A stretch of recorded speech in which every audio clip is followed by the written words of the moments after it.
Ekaristi takatifu au sakramenti zingine, ila alimhubiri Kristo kwa maisha yake. Kwanza naomba nichukue nafasi hii kumpa pole mwashamu Askofu Mkuu Yuda Thaddeus Ruwa'ichi, Askofu Mkuu wa Jimbo Kuu la Dar es Salaam, mwashamu Henry Mchamungu, Askofu Msaidizi wa Jimbo Kuu la Dar es Salaam, mapadri, watawa na waumini wote wa Jimbo Kuu la Dar es Salaam. Lakini pia tujipe pole sisi maaskofu, Baraza la Maaskofu Tanzania, kwa kuondokewa na mmoja wetu katika urika collegiality. Natoa pia pole kwa kanisa zima la Tanzania. Baba huyu hakuhudumia tu Dar es Salaam, alihudumia pia kwa maisha yake, alihubiri Injili kwa kanisa lote la Tanzania. Natoa pole pia kwa kanisa katika ngazi ya Afrika, kanisa katika ngazi ya SECAM, kwanza kanisa katika ngazi ya AMESEA. Tuna rais wa AMESEA hapa na katibu wake mkuu, ili watapata nafasi muda fulani wa kutambulishwa. Lakini pia kanisa la Afrika katika ngazi ya SECAM, ambapo pia tunaye rais wake hapa Mwadhama Fridolin Ambongo na katibu wake mkuu. Naomba katika kutafakari maisha ya Mwadhama Polikapi Kardinali Pengo nitaje mambo matatu ya kumwombea, lakini pia kumsindikiza katika safari yake ya mwisho hapa duniani, ambapo kesho atalazwa huko Pugu.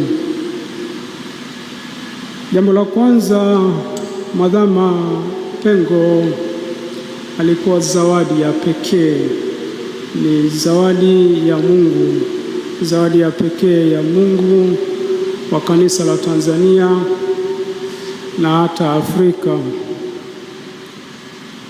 Wazo la pili, imani yake haikutetereka, ilibaki ilivyokuwa tangu mwanzo mpaka mwisho. La mwisho ni nguvu ya yote yeye aliyatoa wapi. Wazo lile la kwanza, Mwadhama Pengo Kardinali ni zawadi ya Mungu, tunaita ni rare gift. Na zawadi ya Mungu ni zawadi zile adimu ambazo Mungu anazitoa kwa wakati wake na kwa muda wake. Kwa hiyo yeye aliamua kuitoa zawadi ya maisha yake kwa kanisa la Tanzania kwa wakati wake.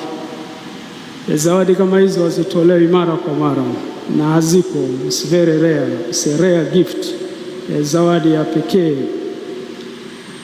Na kama walivyo viongozi wengine wakuu duniani hata popote, au walivyokuwa manabii, walivyokuwa mitume wengine, ni zawadi ambayo mithili yake ni hiyo, kwamba yeye alikuja kwa wakati na ilikuwa zawadi.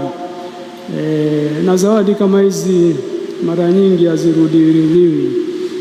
Mungu anaamua tu kwa wakati wake unaofaa na akaitoa, na aliitoa katika nafsi ya Mwadhama, zawadi adimu kabisa, zawadi ya maisha yake.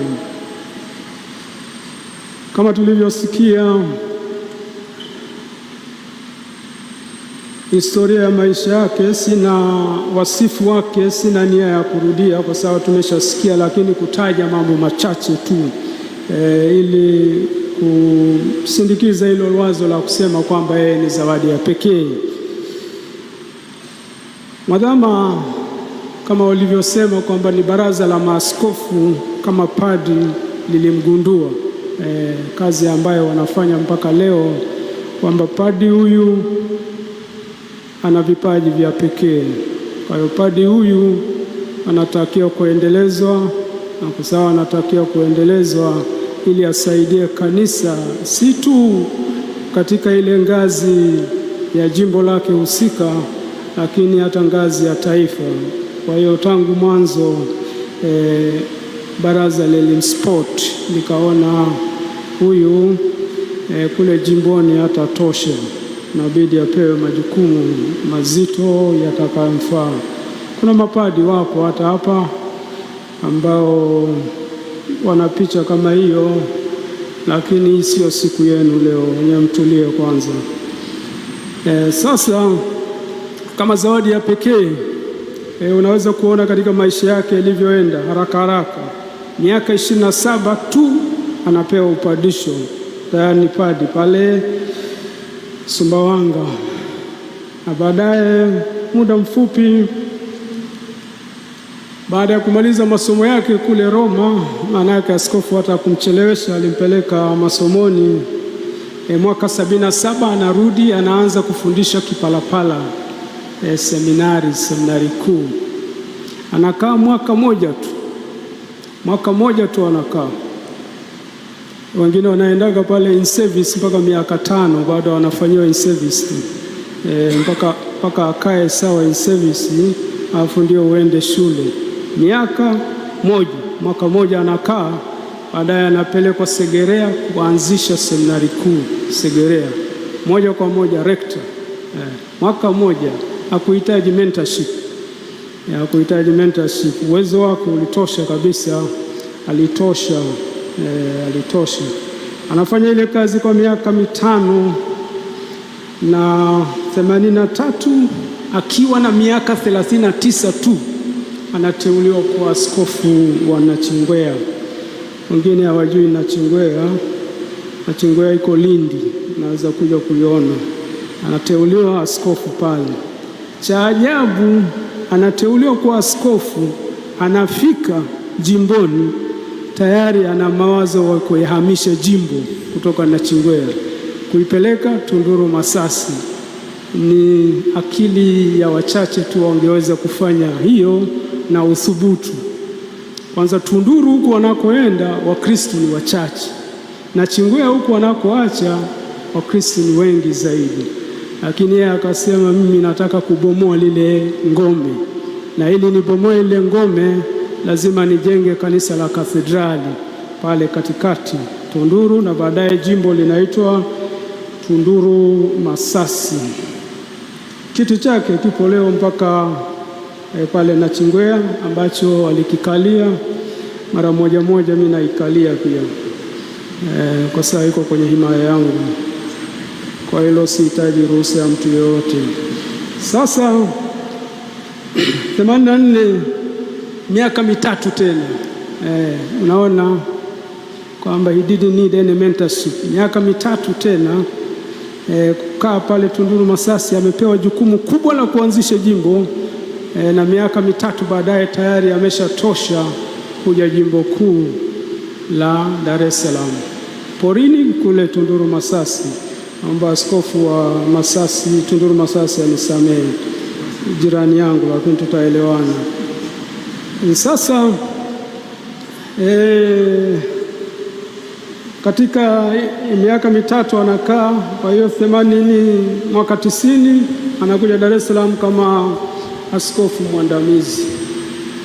Miaka 8 baadaye tayari mwadhama 98. Kwa hiyo unaweza kuona ile trendi kwamba ni zawadi ya pekee, zawadi ya Mungu. Katika somo la pili tulilosoma, Paulo mtume kwa Waefeso sura ya 4 mstari wa 11 mpaka 16, Paulo anafananisha watu wa namna hiyo ni watu ambao wamekomaa katika imani, sio kama watoto wachanga, sio kama watoto wanaonyonya. Watu wengine imani zao watu wazima, lakini imani kama watoto wachanga, kama wanaonyonya. Kwa hiyo yeye Paulo mtume katika barua hii somo hili la pili kwa Waefeso anamlinganisha kama mtu mzima.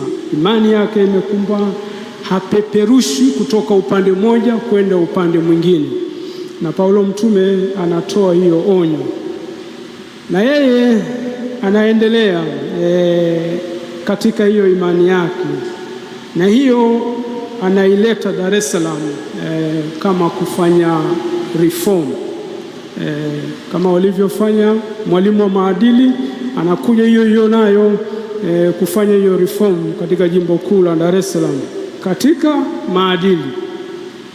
Hao mapadi wa Dar es Salaam aliwanyosha, hata nyinyi dada wadogo aliwanyosha, hamkuwa na mahali pa kwenda, ndio maana hamkukengeuka. Lakini maana yake ile reform yake ni kama ya watakatifu wakuu, kama akina Mtakatifu Francisco wa Assisi, Mtakatifu Teresa wa Avila, Mtakatifu Yohani wa Msalaba, Mtakatifu Bernardo wa Clairvaux.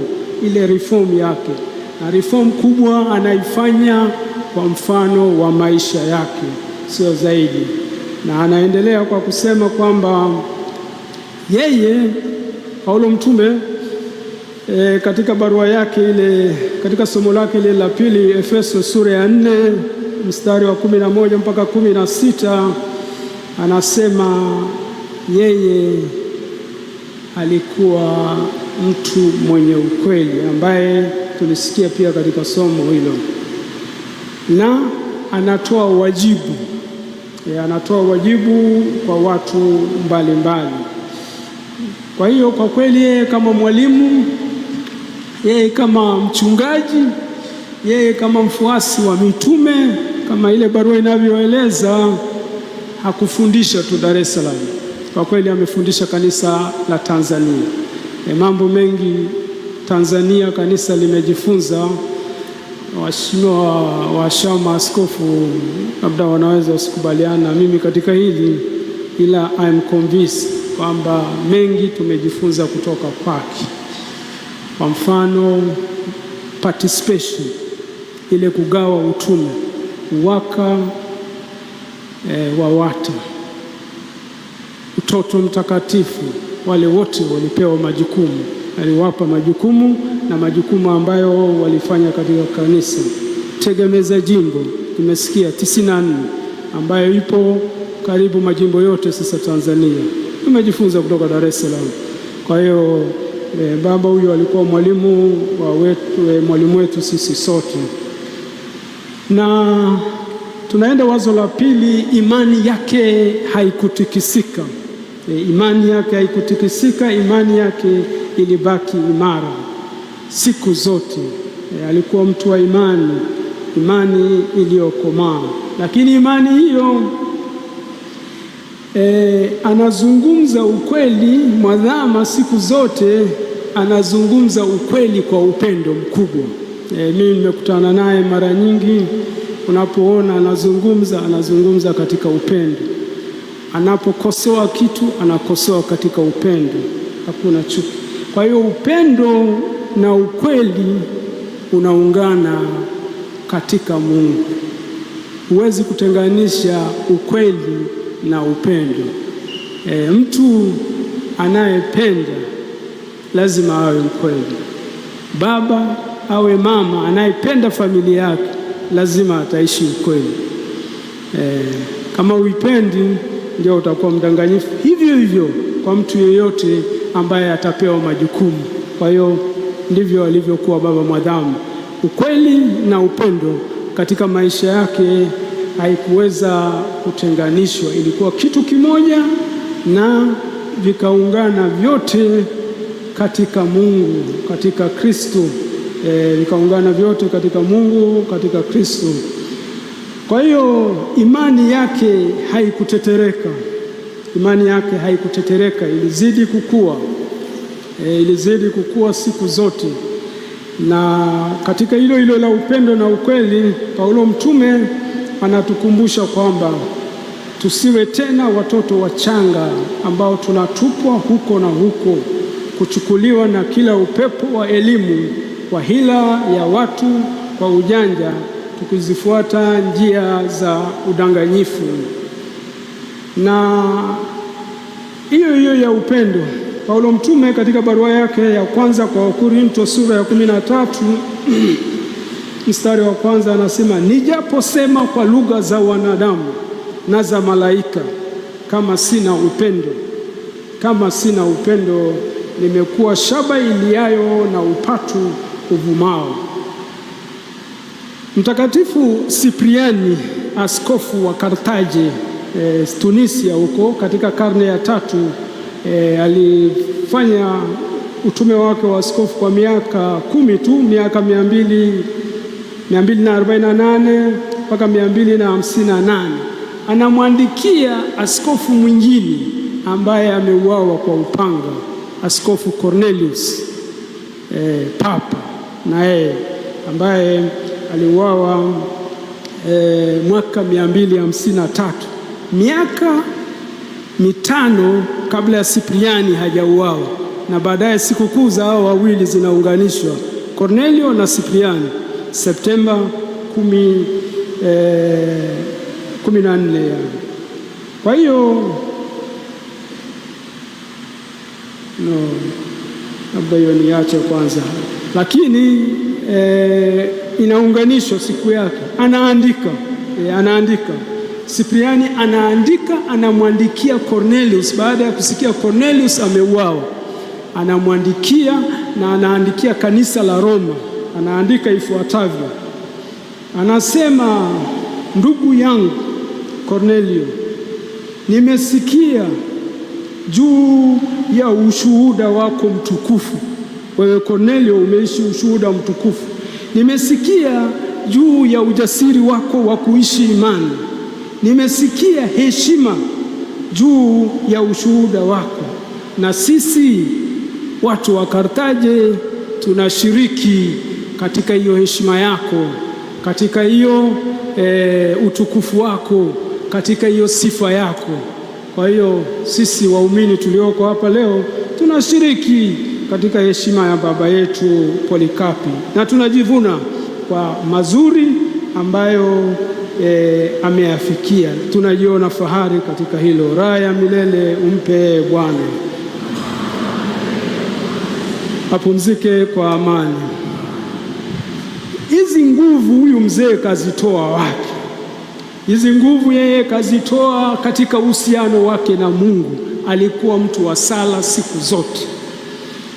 Tumesikia aliamka saa 10:30. Baada ya kujiandaa aliingia kanisani kusali. Amefika hapa St. Joseph kabla ya kuingia ofisini, ameingia kwenye kanisa la kuabudu. Wengine wanajua walivyozunguka hapa Dar es Salaam wakati wa baada ya kustaafu. Mara yuko hapo Padre Pio Shrine San Damiano, mara yuko Pugu, mara yuko Chang'ombe kusali kwenye kanisa za kuabudu, Rozari takatifu, ibada kwa Mama Maria. Na ndiyo maana anazikwa siku ya Mama Maria kesho Jumamosi. Wengine wanafikiri basi tu imetokea, ni coincidence. Hakuna coincidence kwa Mungu, ni providence, kwamba tangu mwanzo Mungu alishapanga kwamba azikwe siku hiyo. Sasa yeye anaitoa nguvu yake katika sala. Nguvu yake anaitoa katika ile kushirikiana na Mungu, na alijinasua na mambo ya ulimwengu huu. Tulisikia alitoa mali zake zote, vitu vyake vyote alivitoa. Hakuwa na mali ya binafsi, hakuwa hata na akaunti binafsi, hakuwa nao. Watawa wengine hapa utawatoa macho ukiwaambia wasiwe na akaunti. Hakuwa nayo. Yeye hakuwa nayo akaunti. Mwadhamu askofu mkuu hakuwa na akaunti binafsi. Simu wengine wanasema alikuwa nayo. Mimi sikuwahi kumwona wala sikuwahi kumpigia. Mimi nilimpata kupitia wasaidizi. Alikuwa anashangaa mapadi wanaingia ofisini pale, wanamwaga simu 3 mezani pale, wakati mzee hana hata simu moja, na mzee anaombea huruma, hivi wanazibebaje na wanazitumiaje? Sasa hakuwa na vitu vya dunia hii, hakuwa na kitu katika dunia hii, alijinasua, hakuwa wa dunia hii. Na ndio maana tunasema taa yake ilikuwa inawaka katika lile somo la Injili. kiuno chake alikuwa amekifunga. Ndiyo maana amechagua hata mahali pa kuzikwa huko Pugu kwenye kikanisa kidogo, amekataa kanisa la heshima hili la St. Joseph, azikwe kule Pugu. Sijui kama ungekubali, lakini yeye mwenyewe kachagua hiyo kwenye kanisa kile kidogo cha Pugu. Hakuhitaji heshima yoyote, nafikiri. Na ndio maana pia amenichagua mimi, sio kupitia yeye, nizungumze leo mbele ya mawadhama hapa na maaskofu wakuu, mtu kutoka Lindi. Tumsifu Yesu Kristo. Sasa kumalizia, anafariki karibu na sikukuu yake ya Mtakatifu Polikapi Februari 23. Wakati Polikapi anachomwa moto, alisali sala hii. Mimi naomba nisali hii sala ili iwe ya kumsindikiza baba yetu huyu. Mungu Baba Mwenyezi, Polikapi alisali mwaka 155 alipouawa. Mungu Baba Mwenyezi, Baba wa mwanao wa pekee Yesu Kristo, ambaye kupitia kwake tumekufahamu wewe, tunakusifu, tunakushukuru kwa kumwona mtumishi wako Polikapi Kardinali Pengo anastahili. Umkaribishe katika kundi la mashahidi watakatifu, apokelewe kwako kama sadaka nzuri na yenye kupendeza kwako. Mungu wa kweli, usiyejua kudanganya, ambaye pia hudanganyiki, kwa njia ya mwanao Yesu Kristo, utukufu uwe nawe katika Roho Mtakatifu milele na milele. Tumsifu Yesu Kristo. Tusimame na tukiri imani yetu. Na sadiki kwa Mungu mmoja.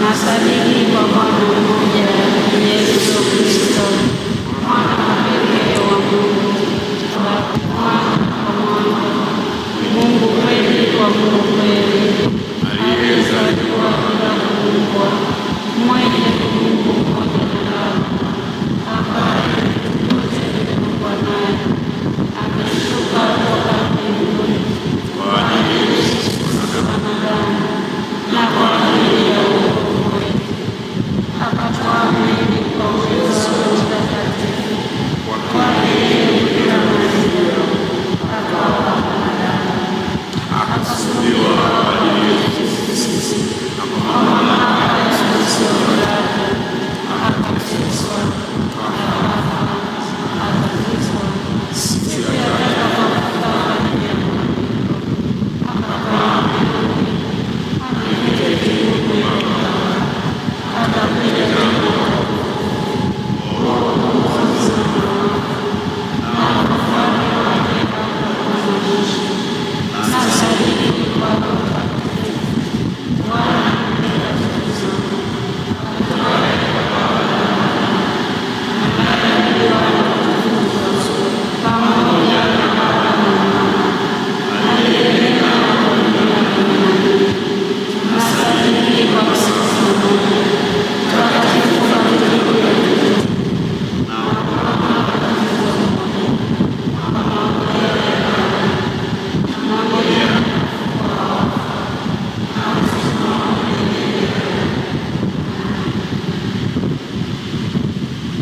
zangu, tumwende Bwana wetu Yesu Kristo, ambaye alikufa kwa ajili yetu na ambaye Mungu Baba alimfufua kutoka wafu, tukimshukuru kwa zawadi ya maisha ya mtumishi wake Mwadhama Polikapi Kardinali Pengo.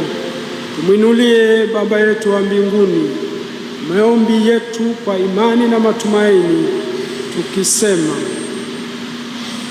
tutaitikia, twakuomba utusikie.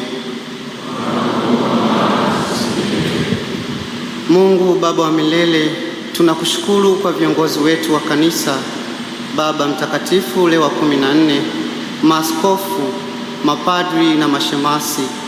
Tunakuomba Mungu Roho Mtakatifu uongoze katika utume wao kwa kumpeleka Kristo kwa watu wa mataifa yote.